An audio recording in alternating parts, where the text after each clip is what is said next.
जैसा कि पता है, जैसा कि है कि अनुच्छेद 155 के अंतर्गत अनुच्छेद 155 के अंतर्गत राज्यपाल की नियुक्ति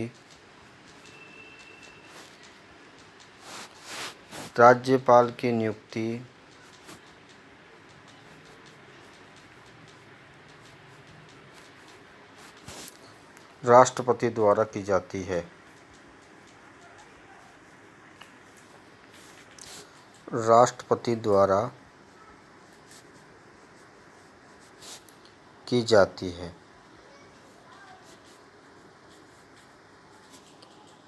तो ये हम अब आज राज्यपाल की नियुक्ति, उसकी आवश्यक योग्यताएं, वेतन भत्ते और उनको शपथ कौन दिलाता है तथा राज्यपाल को मनोनीत क्यों किया जाता है, सरकार या आयोग ने उसके संदर्भ में क्या सिफारिश की है तथा राज्यपाल की नियुक्ति के संदर्भ में क्या परंपरा है, इनका अध्ययन करेंगे। तो सर्वप्रथम हम ये समझेंगे कि राज्यपाल की नियुक्ति राष्ट्रपति द्वारा की जाती है।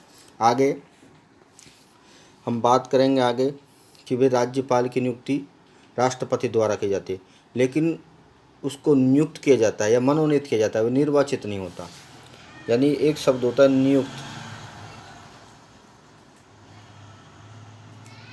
या मनोनीत, दोनों को यहाँ पर एक ही अर्थ है, यानी उनका निर्वाचन नहीं होता। जिस प्रकार से अन्यों का निर्वाचन होता है, जैसे सांसदों का निर्वाचन होता है, विधायक का निर्वाचन होता है, निर्वाचन नहीं होता, निर्वाचन नहीं होता है, उसको नियुक्त किया जाता है या मनोनीत किया जाता है राष्ट्रपति के द्वारा। तो क्या कारण है, ये प्रश्न आपसे 2 नंबर का पूछा जा सकता है या 1 नंबर का भी आ सकता है कि राज्यपाल को मनोनीत करने का प्रमुख कारण क्या है। तो उसका प्रमुख कारण है संसदीय शासन व्यवस्था। संसदीय शासन व्यवस्था में आपको पता है दोहरी कार्यपालिका होती है, नाम मात्र की राज्यपाल में निहित होती है और वास्तविक होती है मुख्यमंत्री में। क्योंकि मुख्यमंत्री को राज्यपाल के द्वारा नियुक्त किया जाता है, लेकिन मुख्यमंत्री आपको पता है विधानसभा में बहुमत प्राप्त दल का नेता होता है, यानी पहले वे निर्वाचित विधायक होता है और उनमें से बहुमत दल के नेता को मुख्यमंत्री नियुक्त किया जाता है राज्यपाल के द्वारा। यदि राज्यपाल को भी नियुक्त ना करके राज्यपाल को भी निर्वाचित करते तो आपको पता है राज्य में सत्ता के 2 केंद्र हो जाते, सत्ता के 2 केंद्र हो जाते। इसलिए राज्यपाल सत्ता का केंद्र नहीं है, राज्यपाल को नाम मात्र की कार्यपालिका की भूमिका निभानी है, इसलिए उसको संसदीय शासन प्रणाली के कारण उसको मनोनीत किया जाता है। तो ये पहले बिंदु और दोनों बिंदु एक समान है। बिंदु 1 वर्णन संसदीय शासन व्यवस्था के कारण, तो उसका आप वर्णन कर सकते हो कि संसदीय शासन व्यवस्था में दोहरी कार्य, अगर 2 नंबर का दोहरी कार्यपालिका होती है, नाम मात्र के राज्यपाल में और वास्तविक मुख्यमंत्री में निहित होती है।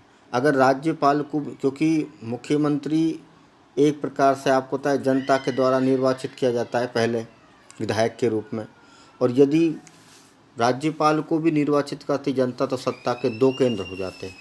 इसलिए राज्य सत्ता के 2 केंद्र होते तो उसमें विरोधाभास होता, द्वंद्व होता। इसलिए राज्यपाल को नाम मात्र की कार्यपालिका की भूमिका निभानी है, इसलिए उसको नियुक्त किया जाता है, पहला। दूसरा है राज्यपाल का नाम मात्र की कार्यपालिका शक्ति प्रदान की गई है ताकि वास्तविक शक्ति का प्रयोग मुख्यमंत्री कर सके। अगर राज्यपाल को भी निर्वाचित करते तो वो भी वास्तविक शक्ति का प्रयोग करता है, सत्ता के 2 केंद्र हो जाते हैं। उसके बाद है आगे, अगर बड़ा प्रश्न बने 4 नंबर का बन सकता है कि राज्यपाल को मनोनीत करने के 4 कारण बताइए, तो 2 कारण समझ में आ गए। तीसरा है भारत की विविधता को ध्यान में रखते हुए, क्योंकि भारत विविधता वाला देश है, क्षेत्रफल की दृष्टि से विविधता वाला देश है और भारत में वर्तमान समय में 28 राज्य और 8 केंद्र शासित प्रदेश हैं।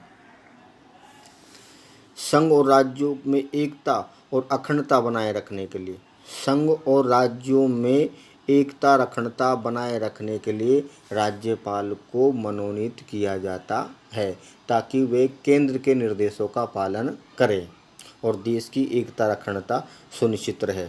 और चौथा बिंदु इम्पोर्टेंट है, एक स्वतंत्र और निष्पक्ष मध्यस्थ निर्णायक के लिए, क्योंकि वे एक स्वतंत्र भूमिका निभाता है केंद्र और राज्यों के मध्य भी।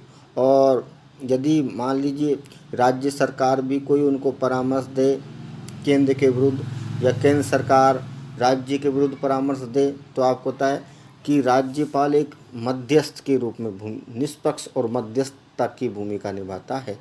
तो एक केंद्र और राज्यों के मध्य एक स्वतंत्र निष्पक्ष मध्यस्थ और निर्णायक के लिए भी राज्यपाल को आपको पता है मनोनीत किया जाता है, निर्वाचित नहीं किया जाता। तो इम्पोर्टेंट प्रश्न है, 1 नंबर का प्रश्न पूछा जा सकता है इसमें से, 2 नंबर का भी आ सकता है। अगर 1 नंबर का तो आपको 1 लिखना संसदीय शासन प्रणाली के कारण, 2 नंबर का है तो 2 बिंदु शुरू के 2 लिख सकते हैं, और 4 नंबर का आता है तो चारों बिंदु आपको लिखने पड़ेंगे। उसके बाद राज्यपाल की नियुक्ति के संबंध में कुछ परंपराएं हैं, ये तो मैंने आपको बता दिया। अभी योग्यताएं आगे बताएंगे कि राज्यपाल को राष्ट्रपति के द्वारा नियुक्त किया जाता है, उसके संबंध में कुछ परंपराएं। परंपरा क्या है? पहली बड़ी इम्पोर्टेंट परंपरा है और इसका पालन किया जाता है कि सामान्यतः एक राज्य में उसी राज्य का निवासी को राज्यपाल नहीं बनाया जाता है।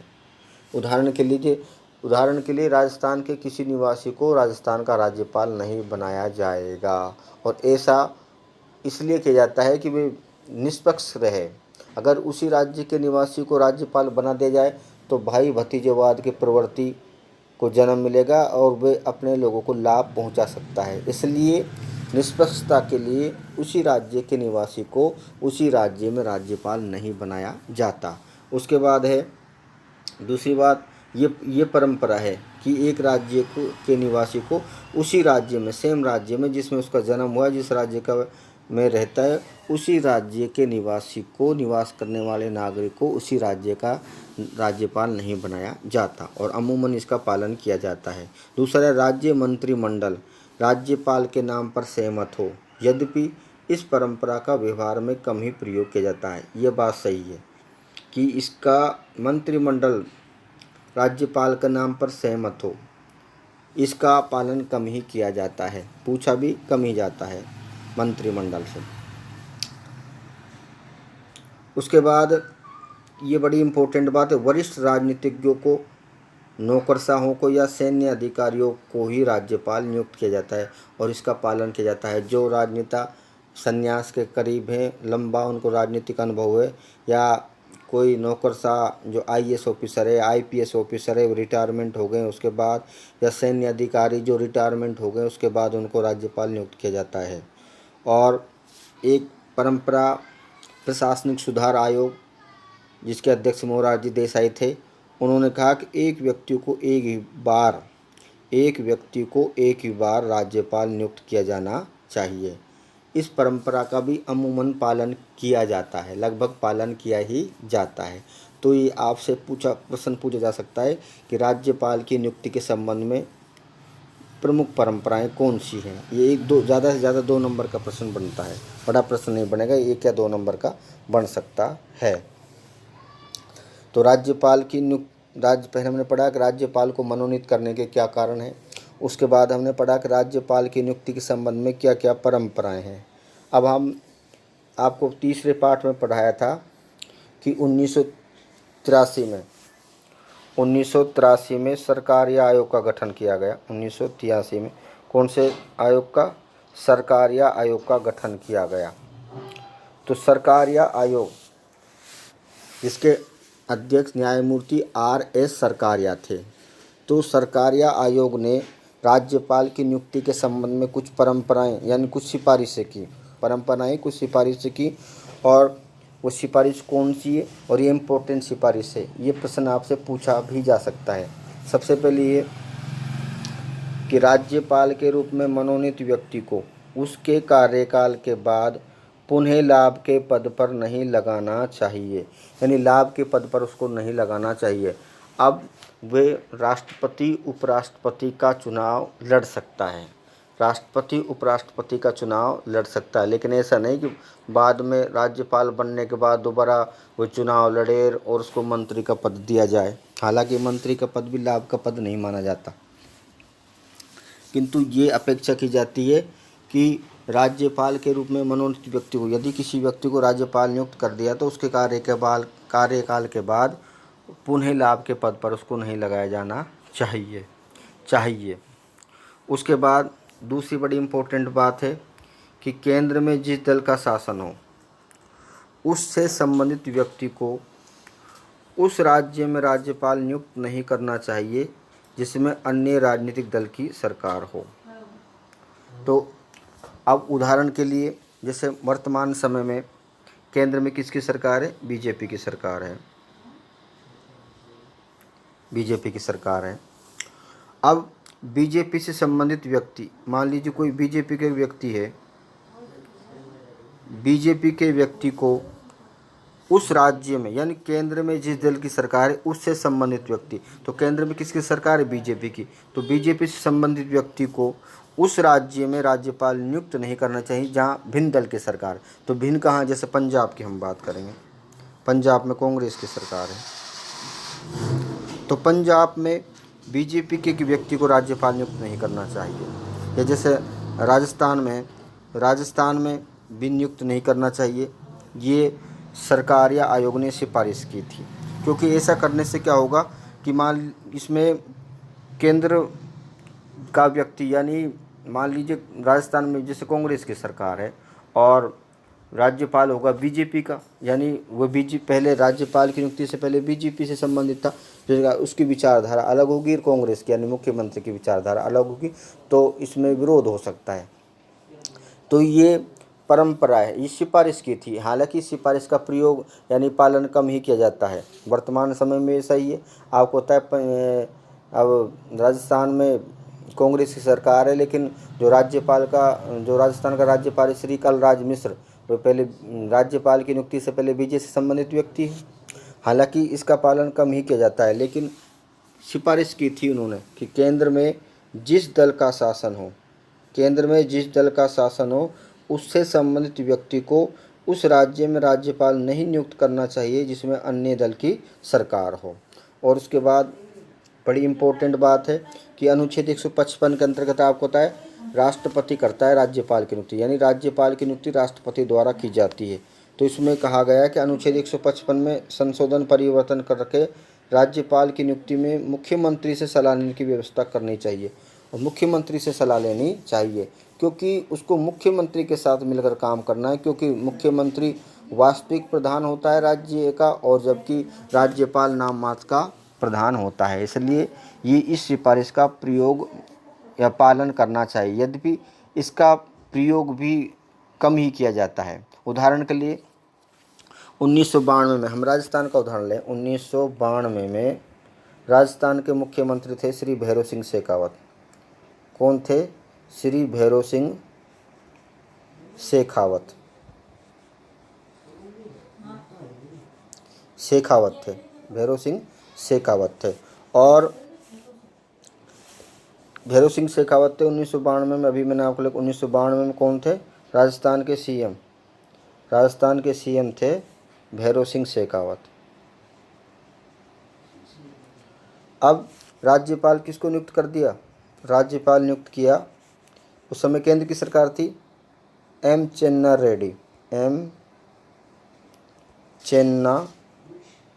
रेड्डी को नियुक्त कर दिया राजस्थान का राज्यपाल। लेकिन मुख्यमंत्री से परामर्श नहीं लिया गया, मुख्यमंत्री भैरों सिंह से परामर्श नहीं लिया गया, जबकि लेना चाहिए परामर्श, नहीं लिया गया परामर्श। तो ये केंद्र के ऊपर निर्भर करता है कि परामर्श लेती है अथवा नहीं लेती है। तो ये 3 इम्पोर्टेंट बातें हैं जो राज्यपाल की नियुक्ति के संबंध में सिफारिशें की थी। अब हम एक बात और देख लेते हैं कि उसकी सेवा शर्तें बताने से पहले कि राज्यपाल की बदलती भूमिका के क्या कारण हैं। राज्यपाल की बदलती भूमिका के क्या कारण हैं? तो ये प्रश्न कभी छोटा पूछा जा सकता है कि राज्यपाल की बदलती भूमिका का मतलब है, मैं आपको स्पष्ट शब्दों में बता दूं कि जिस राज्य में राज्य सरकार मजबूत है, यानी विधानसभा में उसकी स्पष्ट बहुमत होता है उसको, तो वहाँ का राज्यपाल कमज़ोर माना जाता है क्योंकि राज्य सरकार मजबूत होती है। लेकिन जिस राज्य में विधानसभा में जो राज्य सरकार को इसके दल को स्पष्ट बहुमत नहीं होता, तो राज्यपाल की भूमिका शक्तिशाली हो जाती है, प्रभावशाली हो जाती है। तो राज्यपाल वहाँ का प्रभावशाली होता है, शक्तिशाली माना जाता है। तो राज्यपाल की बदलती भूमिका, यदि राज्यपाल कमज़ोर है, उसकी भूमिका प्रभावी नहीं है, तो इसका मतलब क्या है कि वहाँ की सरकार मजबूत है, वहाँ की सरकार का विधानसभा में स्पष्ट बहुमत है। और यदि राज्यपाल प्रभावशाली भूमिका निभा रहा है, तो इसका मतलब मुख्यमंत्री कमज़ोर है, और मुख्यमंत्री कमज़ोर का मतलब क्या है कि उसके दल की विधानसभा में स्पष्ट बहुमत की स्थिति नहीं है। तो मुख्यमंत्री का कमज़ोर व्यक्तित्व भी हो सकता है। उसके बाद राज्यपाल की, तो अगर मुख्यमंत्री का कमज़ोर व्यक्तित्व है तो राज्यपाल प्रभावशाली होगा। तो राज्यपाल क्या होगा, प्रभावशाली या शक्तिशाली होगा। राज्यपाल क्या होगा, शक्तिशाली। ठीक है। उसके बाद राज्य सरकार के पास स्पष्ट बहुमत न होकर साधारण बहुमत है, तो भी राज्यपाल क्या होगा, शक्तिशाली होगा। गठबंधन की प्रवृत्ति में, गठबंधन किसको बोलते हैं कि मान लीजिए राज्य में चुनाव हुए तो किसी दल को, एक दल को स्पष्ट बहुमत नहीं मिलता है, तो कई दल मिलकर सरकार बनाते हैं, कई दल मिलकर सरकार बनाते हैं, उसको बोलते हैं गठबंधन की सरकार। क्या बोलते हैं उसको, गठबंधन की, इंग्लिश में बोलते हैं अलायंस गवर्नमेंट। उसके बाद है क्षेत्रीय दलों का अधिक शक्तिशाली होना। तो जिस राज्य में मान लीजिए अगर जो आप होता है राष्ट्रीय दलों की सरकार है, तो राज्य सरकार मजबूत होती है, लेकिन क्षेत्र दल जैसे अब बिहार में जेडीयू यानी जनता दल यूनाइटेड, नीतीश कुमार मुख्यमंत्री हैं। उसी प्रकार महाराष्ट्र में अब आपको पता है कि कई दलों ने मिलकर सरकार बनाई, जिसमें कांग्रेस है, शिवसेना है। शिवसेना का जो आपको पता है उद्धव ठाकरे मुख्यमंत्री है। तो जहाँ क्षेत्रीय दल प्रबल होते हैं वहाँ राज्य सरकार कमज़ोर पाई जाती है, तो वहाँ का राज्यपाल शक्तिशाली पाया जाता है, प्रभावशाली भूमिका निभाता है। तो ये प्रश्न भी आपसे छोटा पूछा जा सकता है। अब हम राज्यपाल की नियुक्ति के बारे में डिटेल से अध्ययन कर लेते हैं। तो सबसे पहले हम बात करेंगे राज्यपाल की नियुक्ति। तो राज्यपाल की नियुक्ति में संदर्भ सबसे पहले हमने आपको पहले भी बताया था। तो सबसे पहले हम ध्यान रखेंगे कि अनुच्छेद 155, किसको ध्यान रखेंगे, अनुच्छेद 155 के अंतर्गत राज्यपाल की नियुक्ति, मैं दोबारा रिपीट कर देता हूँ, राज्यपाल की नियुक्ति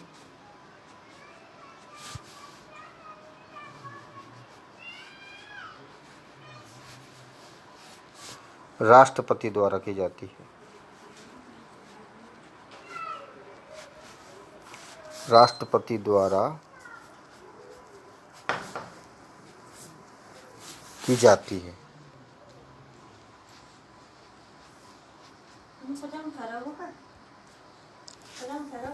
आवाज आए।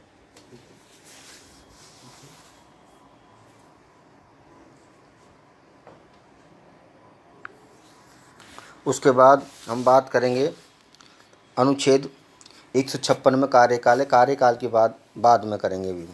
अनुच्छेद 155 के अंतर्गत राज्यपाल की नियुक्ति राष्ट्रपति के द्वारा की जाती है। अब हम बात करेंगे राज्यपाल पद के लिए योग्यताएं। तो योग्यताएं पाठ्य पुस्तक में नहीं दी गई हैं, तो इसका अध्ययन हम कर लेते हैं। योग्यताएं अनुच्छेद 157 के अंतर्गत दो प्रमुख योग्यताएं हैं। पहले वह भारत का नागरिक होना चाहिए, भारत का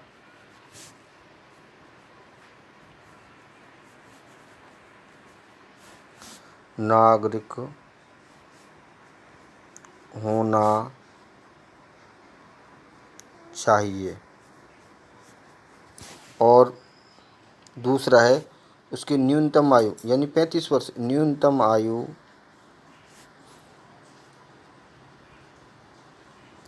35 वर्ष होनी चाहिए, यानी 35 वर्ष की आयु पूरी कर चुका हो, उसकी आयु 35 वर्ष हो। न्यूनतम आयु, मैक्सिमम यानी मिनिमम की बात की गई, मैक्सिमम की बात नहीं की गई है कि इसकी न्यूनतम आयु 35 वर्ष होनी चाहिए। दो बात इम्पोर्टेंट है। अनुच्छेद 157 के अंतर्गत किसी भी व्यक्ति को राज्यपाल बनने के लिए दो प्रमुख योग्यताएं हैं कि वह भारत का नागरिक होना चाहिए और दूसरा उसकी आयु 35 वर्ष होनी चाहिए। इसके अलावा योग्यताओं में एक बात और दे रखी है अनुच्छेद 158 के अंतर्गत, वे दे रखी है कि वे संसद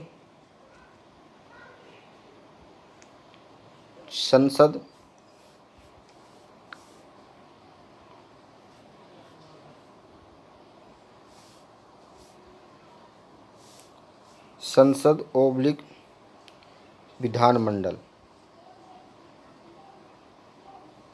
संसद केंद्र में होगी कानून बनाने वाली संस्था, राज्य में होगी विधानमंडल। जैसे विधानसभा और विधान परिषद, और संसद होगी लोकसभा राज्यसभा। विधानमंडल के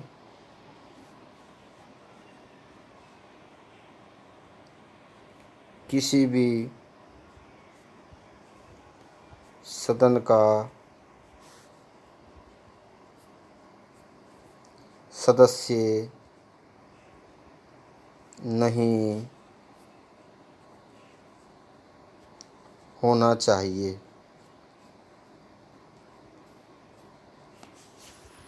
तो ये प्रमुख योग्यताएं कि वो भारत का नागरिक हो, उसकी न्यूनतम आयु 35 वर्ष हो और वह संसद या राज्य के विधानमंडल के किसी भी सदन का सदस्य नहीं होना चाहिए। अगर है तो उसको पहले त्यागपत्र देना पड़ेगा, उसके बाद ही वह राज्यपाल उसको नियुक्त किया जा सकता है। अब हम बात करेंगे कार्यकाल की। किसकी बात करेंगे? कार्यकाल की। तो अनुच्छेद हमने आपको 153 बता दिया। अनुच्छेद 153 के अंतर्गत राज्यपाल का पद का प्रावधान है। अनुच्छेद 154 के अंतर्गत राज्य की कार्यपालिका शक्ति राज्यपाल में निहित है। अनुच्छेद 155 के अंतर्गत राज्यपाल की नियुक्ति राष्ट्रपति के द्वारा की जाती है। उसके बाद हम 56 की बात करेंगे। अनुच्छेद 156 यानी राज्यपाल की नियुक्ति राष्ट्रपति द्वारा 5 वर्ष के लिए की जाती है। राज्यपाल की नियुक्ति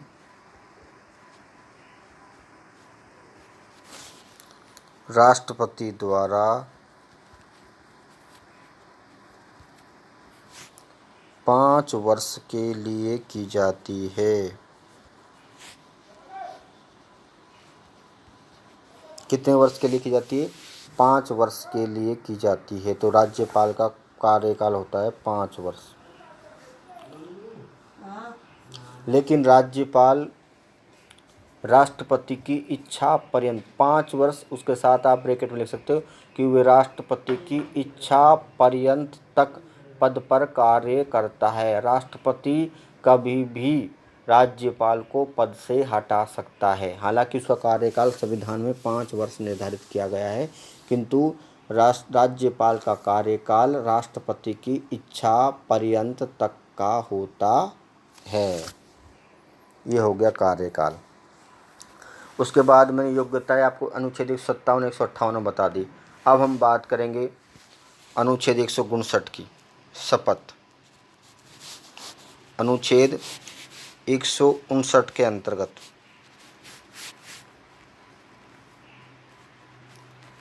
राज्यपाल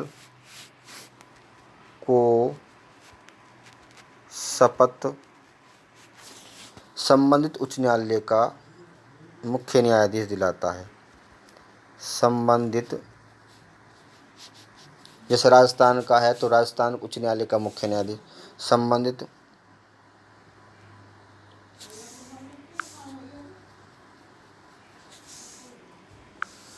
संबंधित राज्य के उच्च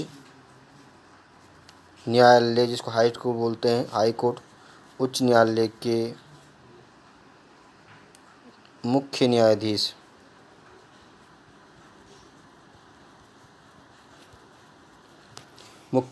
द्वारा दिलाई जाती है। मुख्य न्यायाधीश द्वारा दिलाई जाती है।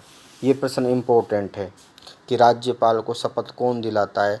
तो राज्यपाल को शपथ संबंधित राज्य के उच्च न्यायालय का मुख्य न्यायाधीश दिलाता है। तो ये बड़ी इम्पोर्टेंट बात है। और राज्यपाल के शपथ का भी बड़ा महत्वपूर्ण भाग है, क्योंकि भारतीय संविधान की तीसरी अनुसूची है। कौन सी अनुसूची है? तीसरी अनुसूची। तो तीसरी अनुसूची में शपथ का प्रारूप दिया गया है। प्रत्येक सांसद किस प्रकार से शपथ लेंगे उसका प्रारूप दिया गया है। राष्ट्रपति, उपराष्ट्रपति, राज्यपाल, मुख्यमंत्री, जो भी पदाधिकारी शपथ लेते हैं उनके शपथ का प्रारूप किस प्रकार से लेंगे।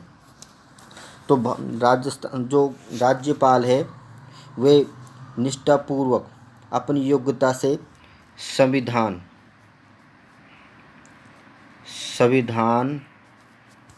वे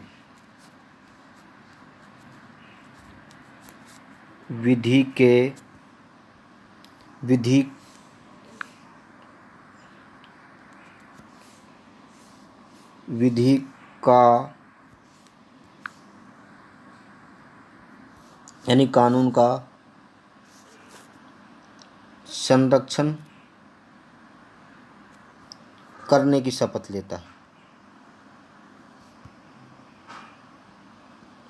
और जिस राज्य का राज्यपाल है उसकी जनता की सेवा करेगा, इस बात की शपथ लेता है।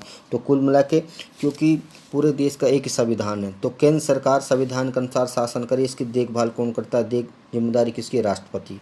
लेकिन राज्य सरकार संविधान के अनुसार काम करे, इसको देखे, ये कौन देखता है? राज्यपाल। इसलिए राज्यपाल के शपथ का बड़ा महत्व है। इसलिए राज्यपाल संविधान और विधि के शासन के संरक्षण यानी विधि के यानी कानून के संरक्षण की और जनता की सेवा की शपथ लेता है अनुच्छेद 159 के अंतर्गत। और राज्यपाल को शपथ दिलाता है संबंधित राज्य के उच्च न्यायालय का मुख्य न्यायाधीश।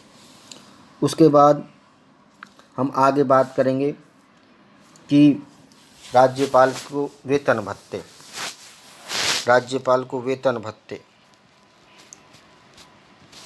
वेतन और भत्ते सुविधाएं। तो राज्यपाल को संसद द्वारा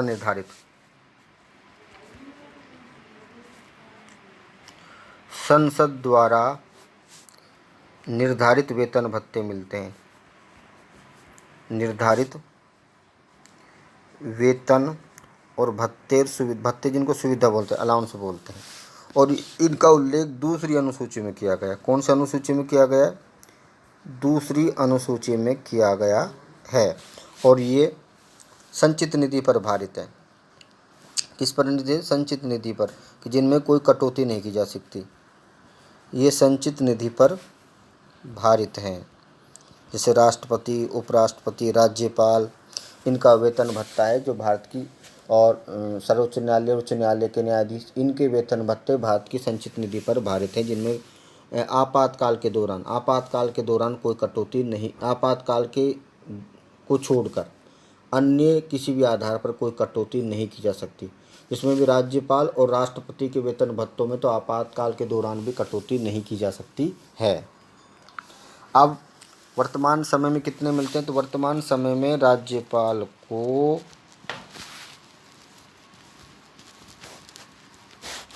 वर्तमान समय में राज्यपाल को 3,50,000 रुपये प्रति माह मिलते हैं।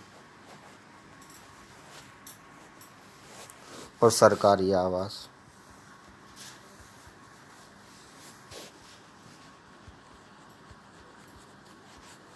और अन्य सुविधाएं मिलती हैं। तो 3,50,000 रुपये प्रति माह वेतन मिलता है राज्यपाल। उसके बाद है उन्मुक्तियों की बात। राज्यपाल को छूट या जिसको बोलेंगे विशेष अधिकार।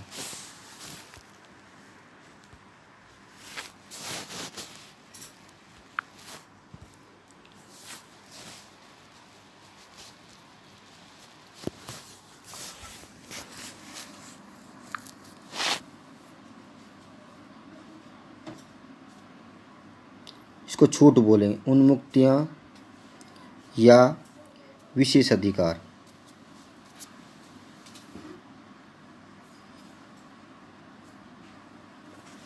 इसमें दो है कि जब तक कोई व्यक्ति राज्यपाल के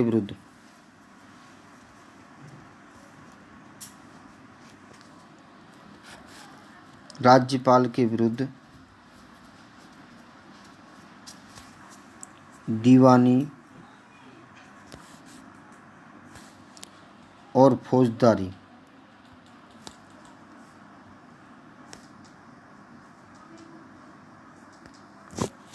फौजदारी मुकदमा नहीं चलाया जा सकता। मुकदमा नहीं चलाया जा सकता।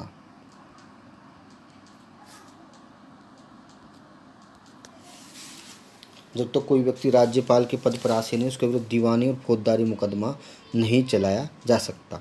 हालांकि दीवानी मुकदमा 2 महीने के लिखित नोटिस के बाद चलाया जा सकता है, लेकिन प्रथमतः नहीं चलाया जा सकता।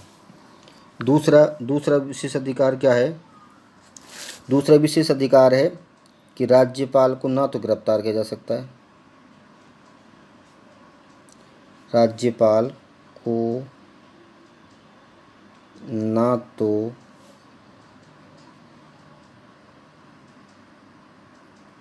गिरफ्तार किया जा सकता है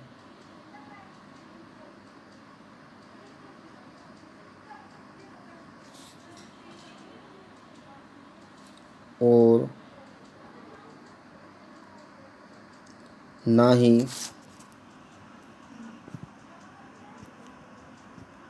गिरफ्तारी वारंट जारी किया जा सकता है, जारी किया जा सकता है। तो राज्यपाल को गिरफ्तार भी नहीं किया जा सकता कार्यकाल के दौरान, और ना ही इनके खिलाफ गिरफ्तारी वारंट जारी किया जा सकता है। और जब ये रिटायरमेंट हो जाते हैं तो जो उनको वेतन मिलता है उसकी आधी राशि पेंशन के रूप में मिलती है।